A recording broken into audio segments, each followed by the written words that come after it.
तू फॉरेनला जाणार म्हणून समध्या गावाला लई कौतिक होतं बघ. फॉरेन पेक्षा हे जास्त महत्वाचं. ते खरं आहे ग. पण राणाला किती कौतुक होतं तू फॉरेनला जाऊन येणार म्हणून. तू फॉरेनला जाऊन आली असतीस तर राणाला तुला कुठं ठेवू आणि कुठं नका असं झालं असतं बघ. खरंच आता हे बरे झाले ना की मी परत एकदा अप्लाय करणार. मग मात्र नक्कीच आहे ना. पण सध्या यांच्या सोबत राहणं जास्त महत्वाचं. चांगुलपणा शिकावा तो तुझ्याकडनंच बघ. बरं जा राणाला खायला घेऊन जा. माझा पैलवान बरा व्हायला पाहिजे ना. होतील. जा.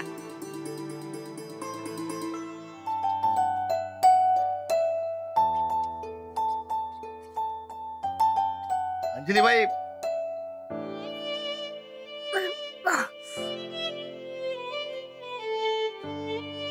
अंजली बाई, अंजली बाई,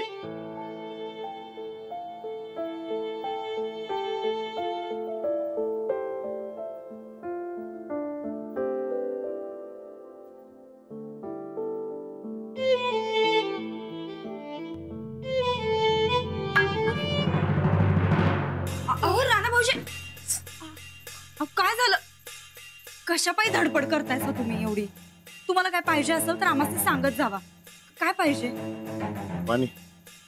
अरे देवा, हे बघा काय राणा भाऊजी, हे बघा तुम्हाला काय बी पाहिजे असेल का नाही काय बी तरी आम्हाला हाक देत जा. काय हा उगा धडपड करू नका. हे घ्या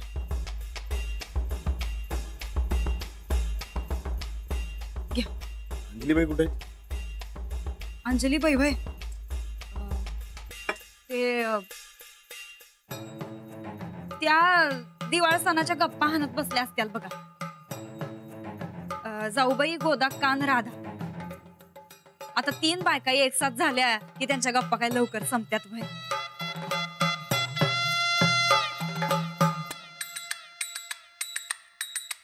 मामांजी पेपर वाचत बसले असतील. जाऊबाई बी जात्याल आता बातम्या ऐकायला. हा ना, आमचं हे तर काय सांगायचं बाई, लई कामात असतात आजकाल. तुमची समधी जिम्मेदारी त्यांनीच घेतल्या ना. राधा, महादू, श्रीपती त्यांचं काय त्यांची कामं चालली असतील. तुमच्याकडे लक्ष द्यायला कुणाला टाइमच नाही बघा.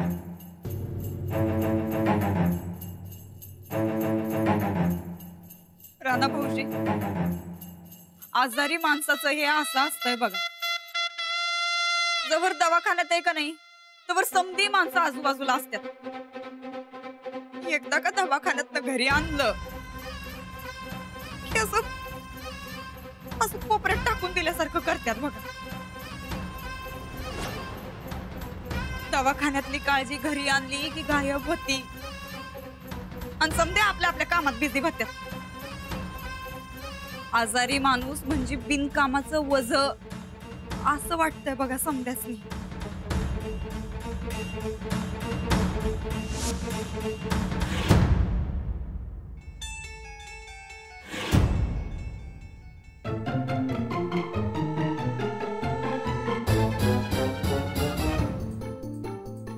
हा पण खायची प्यायची सोय मात्र होत असते. ते बी काहीच दिस. बरं राणा भाऊजी, तुम्ही आता नीट खाऊन घ्या, लवकर बरं व्हा. बरं हे असं एका जागी पडून राहिलेला आम्हाला काय भगवत नाही बघ. जाऊबाई, काळजी घ्या आमच्या राणा भाऊजींची.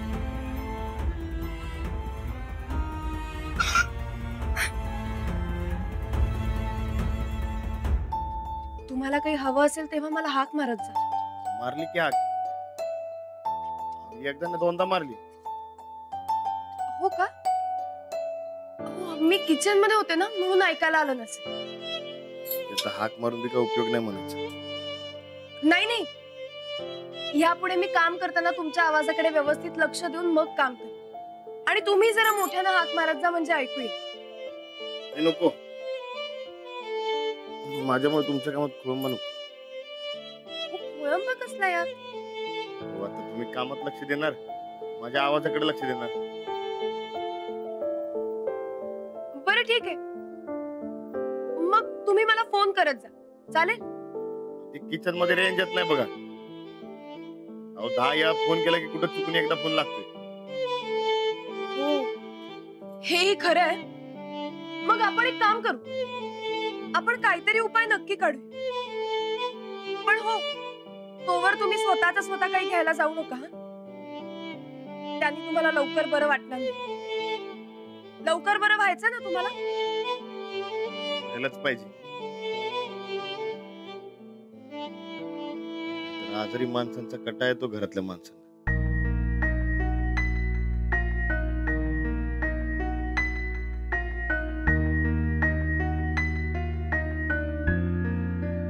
अहो, असं का म्हणताय तुम्ही? मी कधी केलाय का कंटाळा? अहो नाही, तसं नाही. कसं आहे, प्रत्येकाला आपापली कामं असतात ना. व आजारी माणसात किती दिवस अडकून पडणार. आता हे काय नवीनच डोक्यात घेतलंय तुम्ही? हे बघा, आम्हाला कुणालाही तुमचा कंटाळा येत नाही आणि कधी येणारही नाही. नाही, तुम्हाला बी मला सारखं सारखं काम सांगायला लई कटा येतो बघा. नक वाटते. हो, तर काही दिवसांचाच तर प्रश्न आहे. एकदा का तुम्ही बरे झालात ना की मग कसलीच अडचण येणार नाही. दूध पिऊन घ्या तुम्ही. चला, कसलाही विचार करता उगाच. प्या बरं. नाही नको, मी पितो नंतर. नाही, जोवर तुम्ही हे दूध संपत नाही तोवर मी इथेच उभी राहणार. अहो पण नाही, प्या.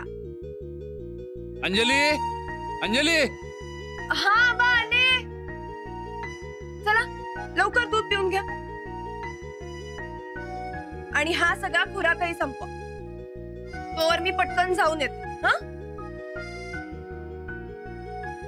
आजारी माणसाचं हे असं असतंय बघा. एकदा का दवाखान्यात घरी आणलं की असं कोपऱ्यात टाकून दिल्यासारखं करतात बघ. आजारी माणूस म्हणजे बिनकामाचं वज असं वाटतंय बघा समद्यासनी.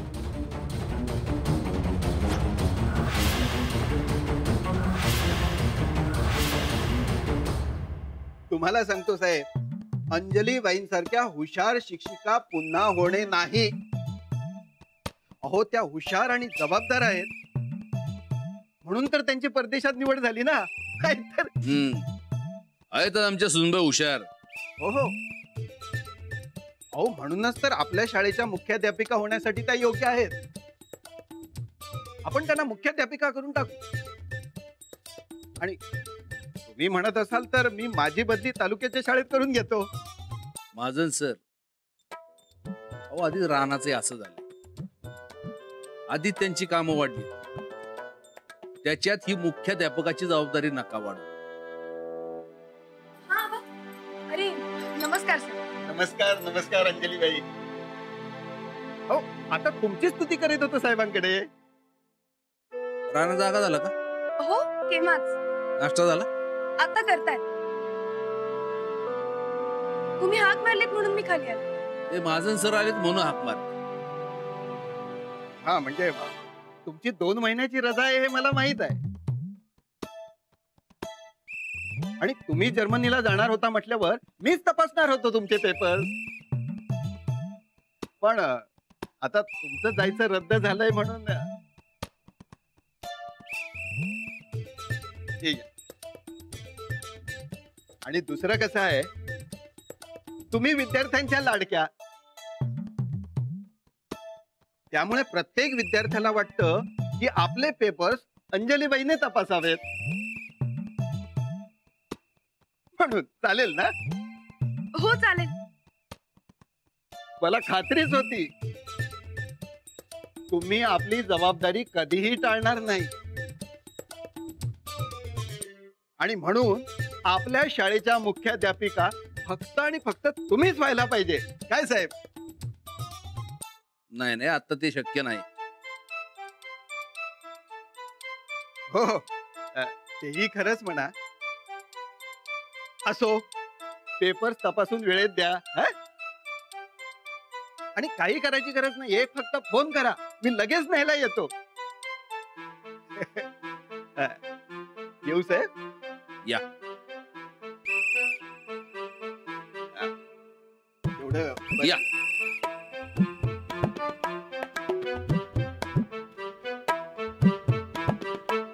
अंजली, आधीच एवढी ढिगभर काम आहे, त्यात पेपर तपासायचं काम कशाला घेतलं अंगावर? बाबा हेही माझंच काम. अगं पण नियमाप्रमाणे तू रजेवर म्हणल्यानंतर हे काम दुसऱ्याचं नाही झालं का? हो बरोबर आहे तुमचं, पण आता महाजन सर काय म्हणाले ऐकलत ना तुम्ही? ते अगदी खरंय. सगळ्या मुलांना ना माझ्याकडनंच पेपर तपासून हवे असतात. मी त्यांना दिलेले मार्क, त्यांचं केलेलं कौतुक त्यांना खूप आवडतं आणि मग ते अजून चांगला अभ्यास करायला लागतात. हे पण खरंय म्हणा, पण जे करायचं ते तब्येत सांभाळून करा. हो बरे, यांचा नाश्ता झाला असेल, मी वर जाऊन येते. आणि हा, आता राहणं आणि पेपर तपासणं एवढंच काम बघा. हा, बाकीची कामं अंगावर घेऊ नका. घरातली कामं जरा बाजूला ठेवा. आबा, घर ही पण माझीच जबाबदारी, मला पार पाडलीच पाहिजे. आलेच. हो पाटील, सातारची फाईल आणा जरा इकडे. काय सर, मला वाटलं होतं या घराची समधी जिम्मेदारी आता तुमच्यावर येणार. कसलं काय, साधं जिम्मेदारीचा जबी नाही आला. अहो मला वाटलं होतं ती मास्तरीनं तर फॉरेनला गेल्यावर यो दिवाळी सण आपण लई मोठा साजरा करायचा. तर कुणाची नजर लागली कुणाच ठाऊक, समजा दिवाळी सण गेला अंधारात. शेजाऱ्याचं वासरू मेलं की स्वतःची छाती पेटायची सवय आहे काय तुला? अहो तसं नाही तायसा, मी तुमची पाठराखी नाही. तुमचं वासरू म्हणजे माझं वासरू, आणि तुम्ही आणि मी काय वेगळं वेगळं आहे बाय. हा बरोबर, तुला लई लांबड लावू नका. जे सांगायचंय ते सरळ सांग. सरळ हवं ताईसा, आता काय सरळ काय? समध्या गोष्टी तर येड्यावाकडे चालत. अहो ताईसाहेब, तुमचं कसं झालं माहितीये काय? तर टायमाला निवडून येणार येणार असं वाटते तुम्ही, पर कसलं काय निकाल नेहमी तुमच्या विरोधातच जातोय.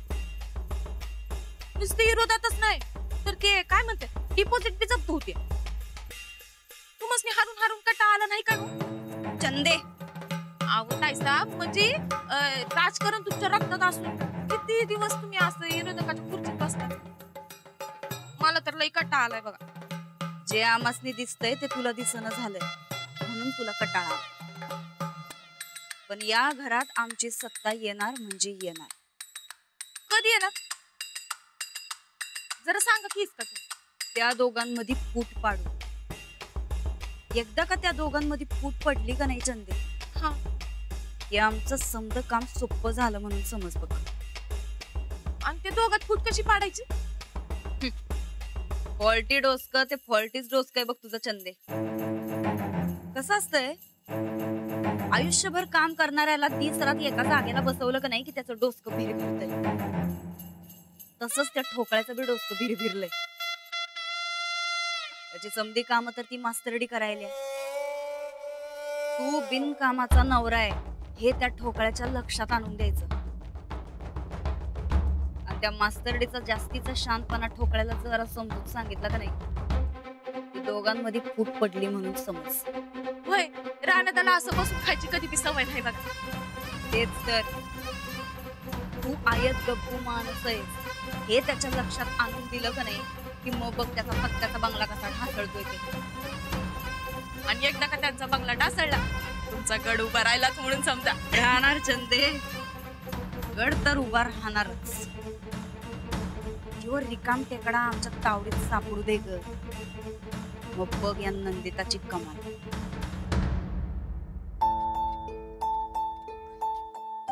झालं? अजून आणू थोडं? अरे काय रानदा एकटे एकटच वय, आम्हाला पण दे की काय तर खायला.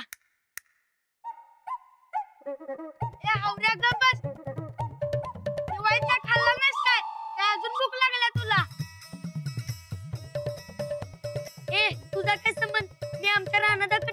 आहे ना व?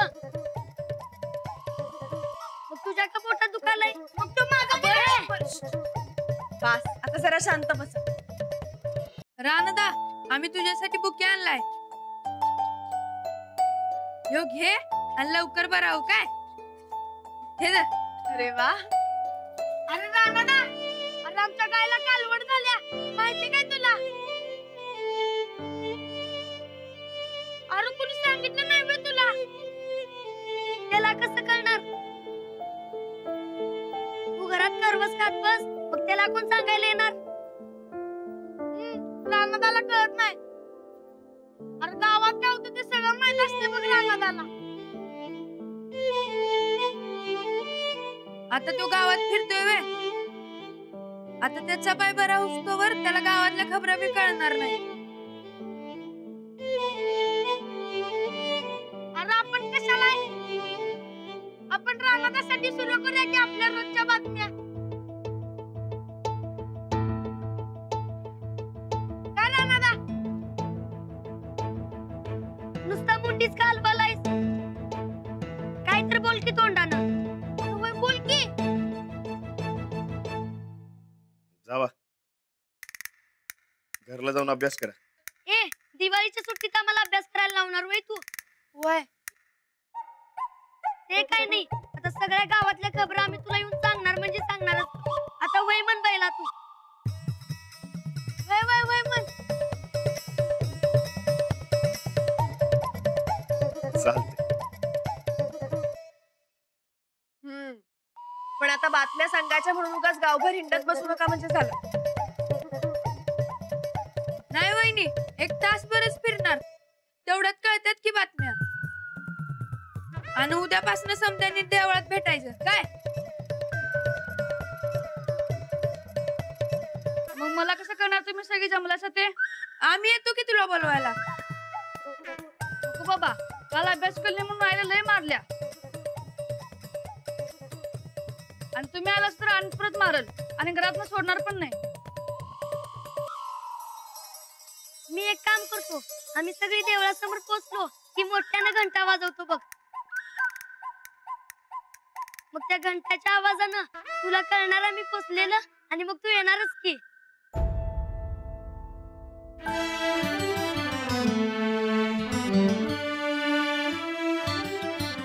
परत तुम्ही सगळे काही खाणार आहात का? आव नको वहिनी.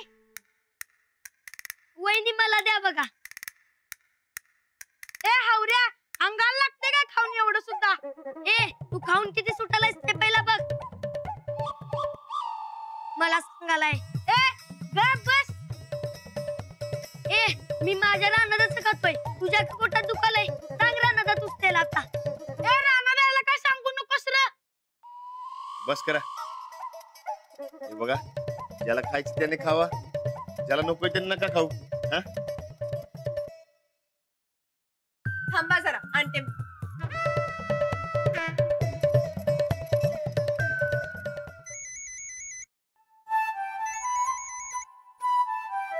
वहिनी. हॅलो. हॅलो बरकतजी. हा वहिनी बोला की. राणा कसा आहे? हा, ठीक आहे. माझं तुमच्याकडे काम होतं. आओ बोला की. मला सांगा, आपल्याकडे एखादी बेल शिल्लक आहे का? बेल? कसली बेल हो? आपण साहेबरावाच्या गळ्यात बांधली ना तशी. घंटी वय? हा. पण कशाला पाहिजे ती? त्याचं काय आहे, मी घरातली कामं करत असताना ह्यांनी मारलेली हाक मला ऐकूच येते. मग आपण घंटी बांधूयात ना, म्हणजे जर यांना काही हवं असेल, मला हाक मारायची असेल तर हे घंटीचा आवाज करतील. म्हणजे त्या आवाजाने मला समजेल की यांना काहीतरी हवंय. ऐसा क्या? अहो मग घेऊन येतो की एक चांगली मोठी घंटी. बरं, कधी? सांच्याला येतो की घेऊन. हो चालेल, ठेवते.